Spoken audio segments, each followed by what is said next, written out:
Дагы бир жүрөк ойган бир маселе бар, бир көйгөй бар достор. Азыр өтө бир актуалдуу болуп кетти. Бул көп адам маани бербеген менен, ар бири өзүнүн иши менен жүргөн менен жаштардын келечегине бир терс таасирин тийгизе турган нерселер болуп атат. Ош шаары эмес, деги эле Кыргызстан боюнча мынау азыр антикино деген бир неме пайда болду. Бардыңыздар көрүп билип атсаңыздар керек.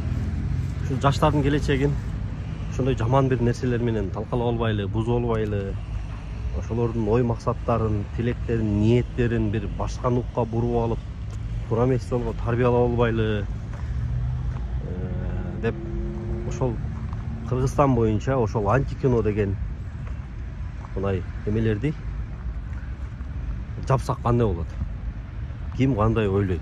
Менин жеке оюмда бир ошол антикинону уюштуруп аткан ишкерлер башка нерсе кылса, ошол жерге таза бир адалдан акча таап, таза ишкерлик кылса деген ниеттемин да.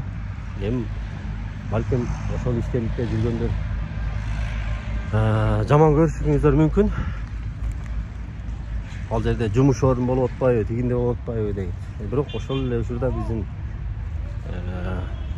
динибизге дагы туура келбеген нерселер жаштарыбызды бузуп атат да. Ошону айтайын дедим эле. Комментарийге пикирлериңерди, оюңарды жазып кеткиле. Лайктан басып койгула. Балким Жогорку Кеңештин депутаттарына жетип калган болсо, кимдир бирөө көтөрүп чыгаар ошол маселени дагы. Ошол достор.